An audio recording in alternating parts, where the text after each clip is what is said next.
بسم الله الرحمن الرحيم. الحمد لله رب العالمين، والصلاة والسلام على رسوله الأمين وعلى آله وصحبه أجمعين.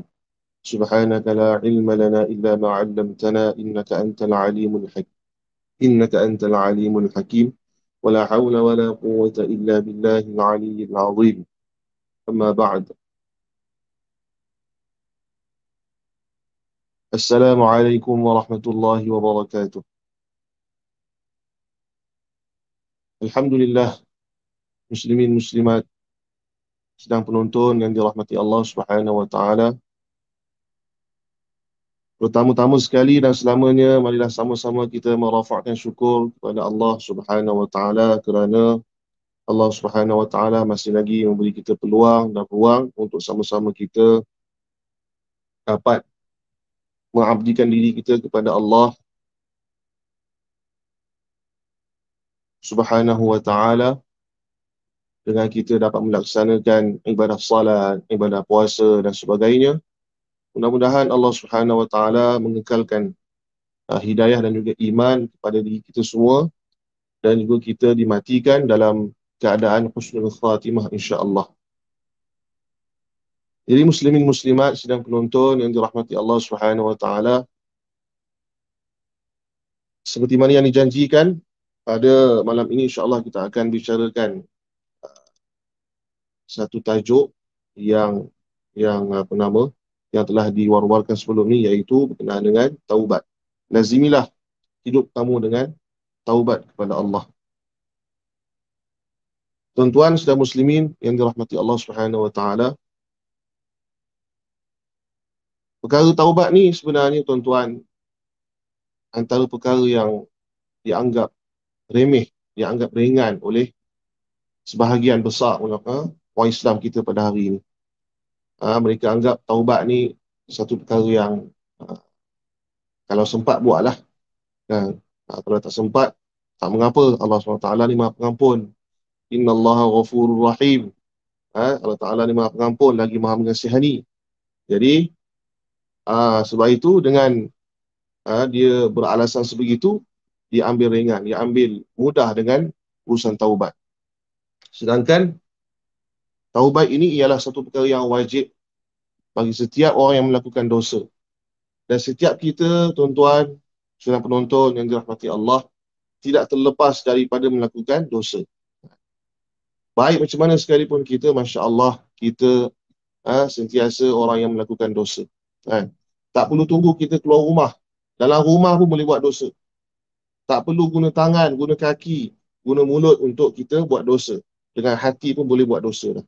Walaupun tangan kita tak bergerak, walaupun kaki kita duduk setempat, kita tak bergerak, walaupun mulut kita tak berbicara sekalipun, tapi masih lagi kita boleh melakukan dosa, iaitu dosa dalam hati kita, dengan hati kita. Melalui sifat riak mungkin, melalui sifat ujub mungkin, melalui sifat sum'ah mungkin dan sebagainya. Penyakit hati. Itu pun dosa juga, tuan-tuan. Itu pun dikira sebagai dosa juga. Dan perlu taubat kepada Allah Subhanahu wa taala. Kan? Dalam sebuah hadis Nabi sebut, kullu bani Adam khata'un wa khairul khata'in at-tawwabun. Kata Nabi SAW, setiap anak Adam itu semuanya melakukan dosa. Yang maksum hanya Nabi je, tuan-tuan. Yang maksum hanya Nabi sahaja, tuan-tuan. Para anbiya yang maksum daripada sebarang dosa. Selain para anbiya, semuanya melakukan dosa. Lagi-lagi kita ni, tuan-tuan, kan, yang berada di hujung-hujung usia dunia ini, lagilah dalam keadaan serba fitnah di sekeliling kita ini, lagilah kita ini sentiasa melakukan dosa. Sama ada dosa itu perasan tak perasan, tetap dikira sebagai dosa. Ada setengah perkara tu, setengah kejahatan itu kita anggap benda tu tak dosa. Disebabkan apa? Disebabkan kita buat dia hari-hari. Kita buat benda tu hari-hari sampai kita tak merasakan itu sebagai satu dosa pada Allah, sebagai satu maksiat kepada Allah. Sebab apa? Sebab dah selalu buat. Dah setiap hari kita buat, tak sampai jadi sampai kita tak rasa benda tu dosa. Kan? Ya. Itu lagi bahaya, tuan-tuan. Itu lagi bahaya. Kalau kita sedar benda tu dosa dan kita taubat, kita istighfar pada Allah, itu tak apa, dia sedar tu dosa. Tapi yang bahaya ni tuan-tuan, bila mana dia buat satu perkara yang salah, tapi dia tak merasakan benda tu sebagai satu dosa. InsyaAllah. Walaupun kita ni Masya Allah kan, hari-hari semayang 5 waktu, tak pernah miss. Puasa Isnin Khamis, tak pernah miss. Zikir pagi petang, Masya Allah kan, tak pernah kita tinggalkan. Quran sehari 1 juzuk, Masya Allah. Doa-doa sunat lagi kita jaga. Kan? Dan sebagainya, sedekah lagi. Walaupun begitu sekalipun, kan, bukan itu satu kepastian, satu jaminan bahawa kita terlepas daripada melakukan dosa. Boleh jadi masa kita solat itu, kita riak. Walaupun nampak segi zahirnya buat kita buat amalan. Kita berzikir, kita baca Quran. Tapi boleh jadi dalam amalan tadi, kita buat dosa, iaitu dosa yang kita tak perasan. Kita baca Quran, Masya Allah, sedap ni suara. Sedap ni suara dia ni, Masya Allah kan. Kita pun dengar, ush. Rupanya sedap suara aku ni kan. Baru tahu. Baru tahu. Suara aku ni sedap. Jadi terus dia rasa riak. Dia rasa apa? Rasa ujub dan sebagainya. Tak perlu dia pergi curi barang orang. Tak perlu dia pergi mencuri, merompak sebagainya. Dalam dia beramal itu pun boleh dia melakukan dosa. Masya Allah. Sebab itu bila kita salat tuan-tuan, lepas salat kita dianjurkan untuk istighfar. Astaghfirullahalazim. الذي لا إله إلا هو الحي القيوم وأتوب إليه. Istighfar, Masya Allah. Sebab apa kena istighfar lagi? Dah solat dah. Istighfar apa lagi? Tuan-tuan, adakah solat kita ni perfect sepenuhnya tuan-tuan? Adakah solat kita ni macam solat para sahabat ataupun solat para anbiya, solat Rasulullah? Nabi sendiri pun, para sahabat sendiri pun lepas solat mereka istighfar. Takut-takut ada kekurangan, ada kesalahan, ada kelemahan dalam mereka beribadah. Lagi-lagi kita ni tuan-tuan kan, Masya Allah. Takbir saja, Allahu Akbar, kan. Tu teringat, kunci yang hilang tadi, Allahu Akbar, rupanya bawah bantal, kunci tadi. Kan. Handphone hilang, rupanya lah, terselit tepi ni lah.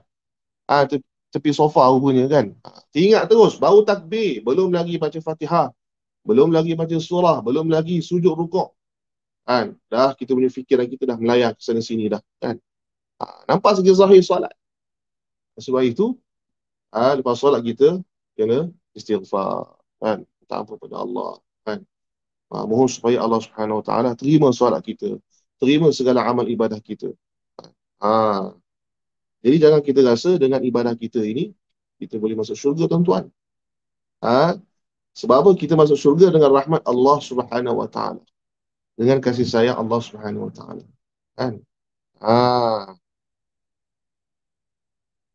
Kerana Allah Subhanahu Wa Taala tak wajib masukkan kita dalam syurga dengan amal kita, kerana Allah Taala masukkan kita dalam syurga dengan ihsan Allah, dengan keadilan Allah Subhanahu Wa Taala. Cuma kita usaha sebaik mungkin, buat amal sebaik mungkin, seikhlas yang mungkin supaya Allah Subhanahu Wa Taala terima segala amal ibadah kita dan menjadi asbab untuk kita mendapat syurga Allah dan juga keridaan Allah Subhanahu Wa Taala. Jadi kita masuk pada perbincangan kitab kita insya-Allah. Bismillahirrahmanirrahim. Saya ambil kitab berkenaan dengan taubat ini, perbincangan taubat ini daripada kitab Hidayatus Salikin. Hidayatus Salikin salah satu kitab ilmu tasawuf lah untuk peringkat permulaan.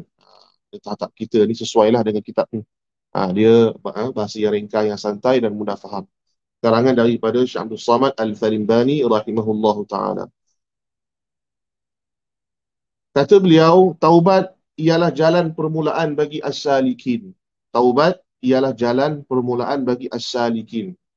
Apa makna as-salikin? As-salikin ialah jalan permulaan bagi orang yang hendak menjalani kepada Allah. Maksudnya orang yang hendak menjalani kehidupan akhirat. Orang yang nak menuju ke arah akhirat. Kita semua ni orang yang menjalani kehidupan akhirat. Cuma kita ni seria tak seria saja. Ada orang dia nak menuju ke akhirat tu, Dia serius. Dia sungguh-sungguh. Dia buat betul-betul. Kerana dia tahu kehidupan dunia ni sementara sahaja. Kan? Susah, senang di dunia sementara. Sakit, sihat, dunia ni sementara. Kan? Kaya, miskin, dunia ni sementara. Tapi yang tempat yang nak pergi ni, akhirat ni, tempat yang kekal abadi. Tempat yang kekal abadi. Kalau sakit dekat sana, sakit selama-lamanya. Kalau senang kat sana, senang selama-lamanya. Negeri yang kekal abadi, iaitu negeri akhirat. Ha? Jadi orang yang bersungguh-sungguh nak menjalani kehidupan akhirat, maka taubat ialah permulaan bagi perjalanan mereka. Dan anak kunci kemenangan bagi sekalian orang yang menghendaki kehidupan akhirat. Kan? Jadi taubat ni ialah kunci kemenangan bagi orang yang nak menjalani kehidupan akhirat. Dan ia membawa kepada dikasihi oleh Allah Subhanahu Wa Taala. Kan? Allah Subhanahu Wa Taala lebih suka orang yang melakukan kesalahan dan dia cepat-cepat taubat kepada Allah. Cepat-cepat taubat kepada Allah. Dia sedar kesalahan dia, dia sedar dosa dia, dia sedar dia punya kesilapan dia, maka dia cepat-cepat istighfar, cepat-cepat dia kembali kepada Allah. Taubat ni maksudnya kalau bahasa kita ni kembali kepada Allah. Taubat ni bahasa Arab, kan? Tapi kita pun sebut taubat juga. Bahasa Melayu kan? Tapi kalau kita nak betul-betul definisikan taubat ni ialah kita kembali semula kepada Allah. Kan? Kembali semula kepada jalan syariat. Gitu. Kita kembali semula jalan fitrah. Jadi orang yang bertaubat ini dia akan membawa kepada kasihnya Allah Subhanahu Wa Taala. Firman Allah dalam surah Al-Baqarah. Apa Allah sebut? Inna Allah yuhibbut tawabin wa yuhibbul mutatahhirin. Maksudnya apa? Sesungguhnya Allah Subhanahu Wa Taala itu kasih pada orang yang banyak bertaubat, banyak kembali pada Allah, yang sentiasa kembali pada Allah, dan Allah Subhanahu Wa Taala kasih juga kepada orang yang mensucikan diri ini daripada sebarang dosa. Allah suka orang yang sentiasa taubat. Dia buat salah. Sebab manusia ni memang tak terlepas daripada sebarang kesilapan. Tak terlepas daripada sebarang kesalahan dan dosa dan maksiat. Tapi Allah suka orang yang hamba-hamba ni bila buat dosa, bila buat salah, bila buat silap, mereka cepat-cepat kembali pada Allah.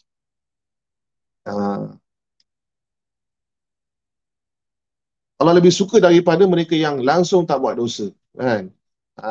Sebab manusia ni sifat dia memang buat dosa. Sebab manusia ni diciptakan dan disertakan dengannya hawa nafsu. Setiap orang ni ada hawa nafsu dia. Kan? Yang membawa kepada arah kebaikan atau arah kejahatan. Tapi manusia ni, hawa nafsu dia sentiasa mendorong ke arah kejahatan. Hawa nafsu dia sentiasa mendorong ke arah kejahatan, ke arah maksiat pada Allah. Sebab itu dalam sebuah hadis Nabi sebut, syurga itu diliputi dengan perkara-perkara yang hawa nafsu tak suka. Kan? Hujibatin naru bisyahawat wa hujibatil jannah bil makarih atau kama qala Rasulullah. Neraka itu kata Nabi dikelilingi dengan perkara-perkara yang syahwat suka.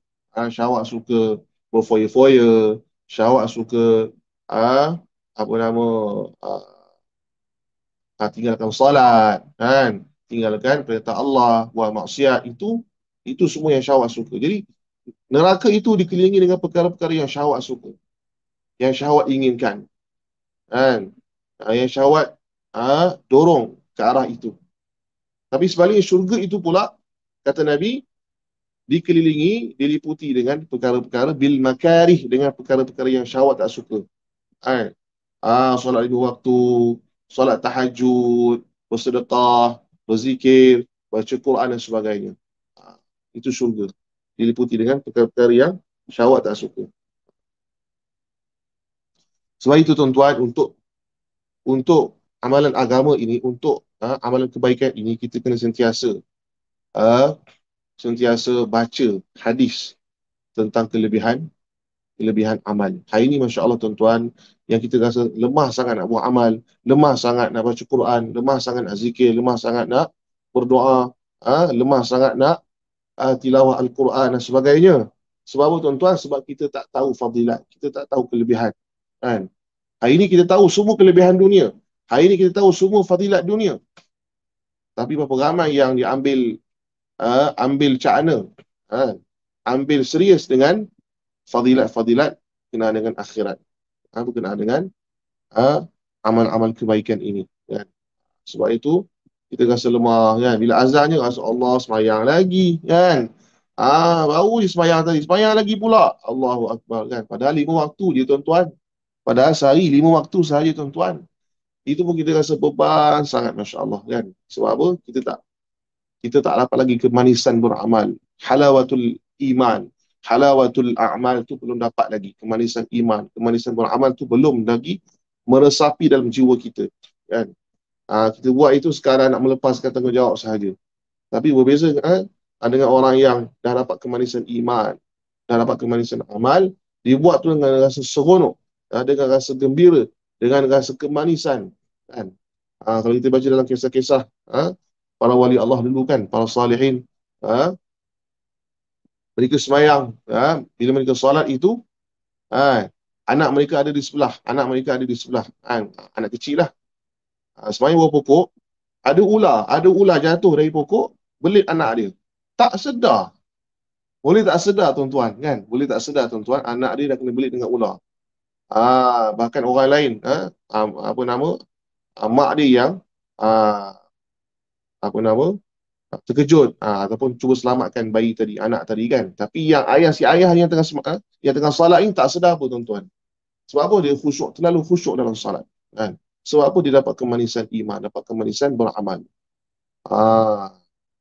Beza sangat tuan-tuan dengan amalan kita kan, ibadah kita, solat kita jauh sangat kan. Ni tengah semayang boleh bunyi handphone lagi, kering kering kering ni. Masya-Allah. Banyak gangguan dalam ibadah kita ni kan. Banyak ujian, banyak halangan untuk melalaikan kita, untuk mengganggu kita punya tumpuan kita pada Allah Subhanahu Wa Taala kan.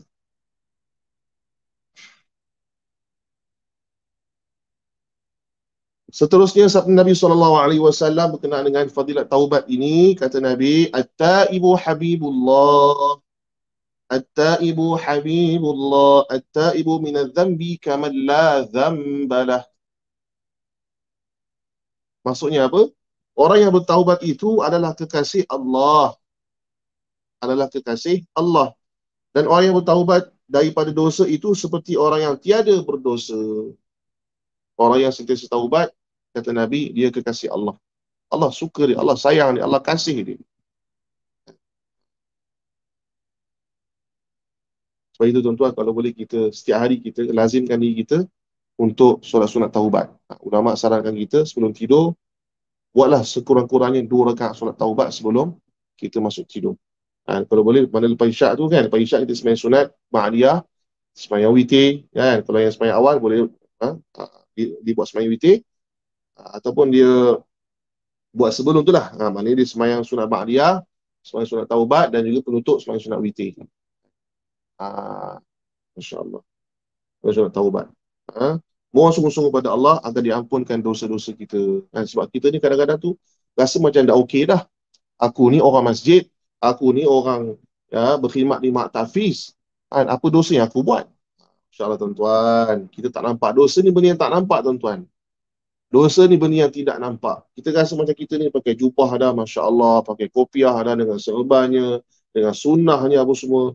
Kita rasa bila masa aku buat tahu bila masa aku buat dosa ni kan.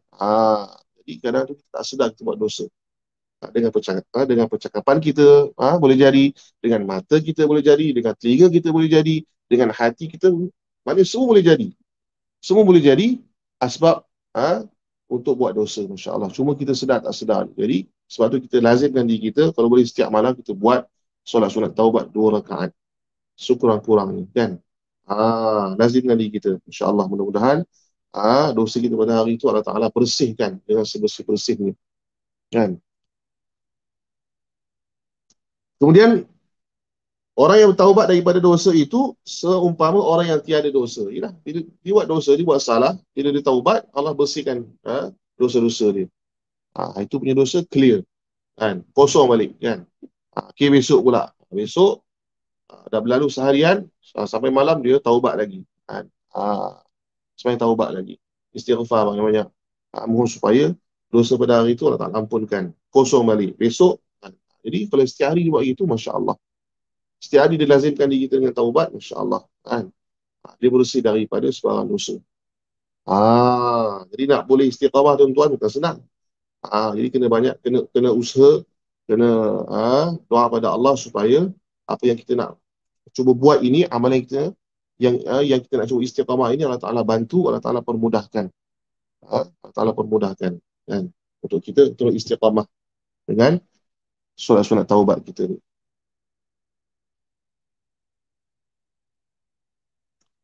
Sebab itu dalam sebuah hadis disebut, kan, berkenaan dengan fadilah solat, kan? Fadilah solat, saya ingat lagi fadilah solat, kan? Biasa kita baca dalam buku fadilah amal tu, kan. Apa Nabi kata? Orang yang menjaga solatnya 5 waktu, orang yang menjaga solatnya 5 waktu, sehari semalam dengan sempurna, seolah-olah dia mandi pada 5 batang anak sungai. Seolah-olah dia mandi pada 5 batang anak sungai, kan. Dan Nabi tanya pada sahabat, adakah kamu akan lihat sebarang kotoran yang ada pada tubuh badannya? Semestinya tidaklah. Semestinya tidak. Dalam satu hari dia mandi 5 batang anak sungai setiap hari. Itulah umpama orang yang menjaga solat 5 waktu dengan sempurna. Maknanya dia bersih daripada dosa. Jadi dosa-dosa kecil ini sebenarnya akan diampunkan melalui amalan-amalan kebaikan. Dosa-dosa kecil ini akan diampunkan, akan dihapuskan dengan melalui amal-amal kebaikan. Sebab itu jangan kita lepaskan sebarang peluang untuk melakukan kebaikan. Walaupun dengan sekecil-kecil kebaikan. Contohnya apa? Senyum. Kan? Senyum ni tak perlu bayar apa, tuan-tuan. Senyum ni tak perlu kita nak keluarkan duit. Tak penat, tak peluh. Kan? Kita jumpa orang, kita senyum. Kan? Kalau boleh, lagi baik lagi kita sertakan salam. Kalau yang Islam lah, kan. Kita senyum. Assalamualaikum abang, kakak. Apa nama kakak pula, kan? Assalamualaikum abang. Tuan Haji, kan? Adik, kan? Masya Allah. Senyum tu pahala dah. Lepas tu bagi salam pula, pahala lagi, kan? Maknanya, begitu mudah Allah Ta'ala nak bagi kita pahala. Begitu mudah kita nak buat kebaikan, cumanya kita ni nak buat ke tak nak buat, kan? Masya Allah. Jadi, kan, peluang untuk buat kebaikan itu sentiasa ada sebenarnya, kan. Tak perlu kita keluar modal, kan. Kalau kita nak pergi haji, pergi umrah, nak zakat tu kena keluar modal, kena keluar duit dan sebagainya. Tapi untuk amal-amal yang kecil-kecil macam ni, kan, kita bagi salam, kita jawab salam, kita senyum ke orang, Masya Allah. Ini amal-amal yang kita kata macam dapat pahala percuma lah, kita kata, kan. Umpamanya macam Allah Ta'ala nak bagi pahala percuma saja pada kita. Cuma kita ni berat mulut nak bagi salam, kan. Biasanya kita bagi salam pada orang kita kenal je. Nampak orang pakai kopiah baru bagi salam. Assalamualaikum Pak Haji. Assalamualaikum Tuan Haji, kan. Kalau yang orang yang biasa-biasa yang pakai t-shirt biasa, kan, yang tak pakai kopiah tu kita buat je, kan. Kita kena belajar lah, kan, biasakan bagi salam pada semua orang Islam, kan. Masya-Allah. Afshus salam, kata Nabi, afshus salam fima bainakum. Afshus salam fima bainakum. Sebarkan salam di antara kamu. Kenapa? Kerana dengan sebar salam tu akan mendatangkan mahabbah di antara kita, kan. Ini sebab apa? Orang asyik bergaduh je, kan. Kan, orang asyik bergaduh je. Dalam keluarga, adik-beradik bergaduh, suami isteri bergaduh, mak ayah bergaduh, jiran tetangga bergaduh. Dalam surau pun bergaduh lagi, tuan-tuan. Dalam surau pun boleh bergaduh lagi antara AJK surau, boleh gaduh lagi, tuan-tuan. Berebut jawatan. Ingatkan PM je berebut jawatan, kan. Politik je. Rupanya dalam surau pun ada juga yang berebut jawatan. Jadi imam nak jadi pengurusi dan sebagainya. Sebab tu. Sebab apa, tuan-tuan? Sebab tidak ada mahabbah antara kita. Tidak ada kasih sayang. Masing-masing nak penuhi kehendak masing-masing. Hawa nafsu masing-masing. Syahwat masing-masing. Tak fikir untuk orang lain. Tak fikir untuk secara istimai, secara keseluruhan, secara manfaat untuk semua orang Islam, kan. Sebab apa hari ni kita kurang bagi salam, kita kurang sebarkan salam pada sesama kita. Kan, salam ni hanya wujud masa kat surau saja, dekat madrasah je, dekat tempat-tempat yang ada apa nama majlis agama sahaja. Tapi di luar di pasar sana tak ada hidup suasana ni. Sebab tu kita kena hidupkan suasana bagi salam, suasana senyum, tanya khabar dan sebagainya. InsyaAllah. Walaupun tak boleh nak jabat tangan, tapi bagi salam boleh. Bagi salam boleh, tak ada masalah. Kan? Tadi kata, jangan bagi salam. Kalau letakkan, yang bagi salam boleh, tapi yang dua dos saja tak ada. Tak ada syarat gitu kan. Nak bagi salam boleh, tapi yang dua dos saja. Yang satu dos, dia hanya boleh jawab salam saja. Tak ada. Kan? Satu dos ke, yang tak ambil vaksin ke, yang anti vaksin pun tak apa, boleh bagi salam, tak ada masalah. Kan? Cuma jabat tangan je tak boleh. Yang sunnahnya bagi salam tu, jabat tangan tu, sekarang kita simbol lah kan. Kita nama tanya khabar dia kan, nak tunjuk kita punya kasih sayang kita kan. Tapi yang benar-benar ni sunnah tu ialah ucapan salam tu, Assalamualaikum. ha,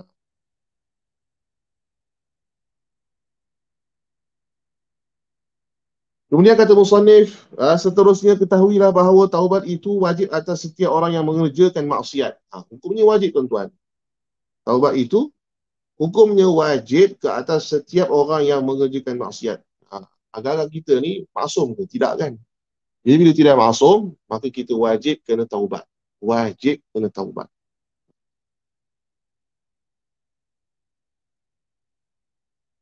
Dengan dalil Al-Quran dan juga hadis Nabi SAW serta ijma' sekalian ulama. Kesepakatan ijma' maknanya kesepakatan sekalian ulama.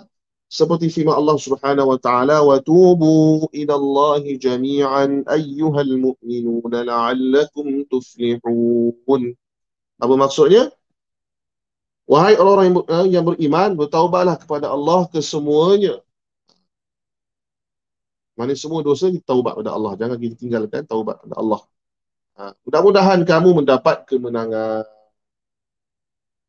Jadi dalam ayat ni Allah Ta'ala sebut dengan lafaz tubu ilallah. Bertaubatlah. Jadi tubu ni kalau kita belajar bahasa Arab, dia dipanggil kalimah fi'il amar. Maknanya situ dia ada makna suruhan. Suruhan ni maksudnya mesti dibuat. Setiap suruhan dalam Quran dan hadis ialah sesuatu yang wajib dilaksanakan. Wa tubu ilallah. Secara amnya begitulah. Setiap suruhan itu mestilah dilaksanakan. Mestilah ditunaikan. Jadi kat sini Allah Ta'ala perintahkan supaya kita taubat pada Allah. Kembali pada Allah di atas segala dosa-dosa kita. Mudah-mudahan kamu akan mendapat kemenangan di dunia dan juga di akhirat. Jadi itu dia sikit sebanyak berkenaan dengan ayat-ayat dan juga hadis yang datang sebagai bukti, sebagai hujah berkenaan dengan hukum taubat dan juga fadilat bagi orang yang bertaubat kepada Allah Subhanahu Wa Taala. Jadi mudah-mudahan apa yang saya kongsikan pada malam ini, mudah-mudahan Allah Subhanahu Wa Taala beri saya dan juga tuan-tuan yang mendengar mendapat manfaat. Mudah-mudahan kita digolongkan di kalangan mereka yang sentiasa kembali kepada Allah, yang mendapat hidayah dan juga mendapat kesedaran untuk sentiasa bertaubat kepada Allah Subhanahu Wa Taala, dan mudah-mudahan kita dapat melazimi sunat-sunat taubat setiap malam, setiap hari di atas segala dosa-dosa kita, dan mudah-mudahan kita digolongkan di kalangan mereka yang dicintai oleh Allah Subhanahu Wa Taala, dikasihi oleh Allah Subhanahu Wa Taala, dan menjadi asbab untuk kita mendapat keridaan dan keampunan Allah Subhanahu Wa Taala. Jadi insya-Allah sekarang itu untuk malam ni. Apa yang baik itu daripada Allah Subhanahu Wa Taala, apa yang kurang itu daripada kelemahan diri saya sendiri. Mohon maaf di atas segala kelemahan dan juga kekurangan dalam penyampaian saya. Aqulu qawli hadza wa astaghfirullahal azim li wa lakum wa lisa'il muslimin wal muslimat fastaghfiruh innahu wal ghafurur rahim. Assalamualaikum warahmatullahi wabarakatuh.